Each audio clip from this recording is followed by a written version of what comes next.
রবিকে বাতর মাবুদ কোথায় যাবে গা কামেল মুর্শিদ রে তৌহিদ সাগরের মাঝে ডুব দিলে মর পাবি তারে তৌহিদ সাগরের মাঝে তৌহিদ সাগর বলা হইছে আল্লাহর ওলিগণ যারা মুমিন বান্দা ওইটাই তৌহিদ সাগর ওজুদের মধ্যেই তৌহিদ এজন্য বলেছেন যার যার পীরের সুরতে তথা পীরের মধ্যে যদি ডুব দিতে পারে তাহলেই পাইতে পারে তো এটাকেই তৌহিদ সাগর বলে বলে রব কোথায় তোর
কুঠির মাঝে ফরমাই আছে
কখনোই সে প্রদীপ বা আলো দ্বীপ এগুলি দেখতে পায় না। কারণ ওনার চোখের এরকম শক্তি নাই, দেখে না। তেমনি আমাদের অনেকে চন্দ্র চোখ আছে, আমরা ওই এই দুইটাই চোখ না। অন্তর্চক্ষু দিয়ে যদি জ্ঞানের চোখ দিয়ে কেউ না দেখতে পারে, সে ইহকালেও অন্ধ, পরকালেও অন্ধ। এই জন্য বলেছেন যারা তরিকতের লোক না, যারা এখনো তরিকায় সামিল হয় নাই, যারা পঞ্চতত্ত্ব মহব্বত করে না, যারা এমন কিছুই পায় নাই, তাদের জন্য ইহকাল পরকাল দুইটাই অন্ধ।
তত্ত্ব গান, এই সমস্ত গানের মধ্যে কথাবার্তা এসে পড়ে।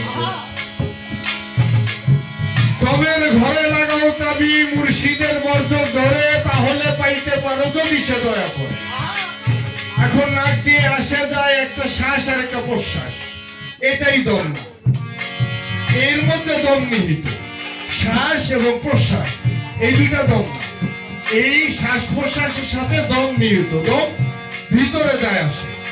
এখন কোন কোন জায়গায় বলেছে সুফিমা দিন রাত 24 ঘন্টার মধ্যে সর্বক্ষণ 21,600 বার এই আনফাস যাওয়া আসা করে, এর মধ্যে দম নিহিত, দম যাওয়া আসা করে। এজন্য লালন সাহেবী বলেছেন দম জেনে লও দমের মালা ধরে, দমের ঘরে খেয়াল করো, দমের ঘরে চাবি লাগাও, তাহলেই তুমি বুঝতে পারবে আসলেই দমের মহাজন যে ভিতরে যায় আসে।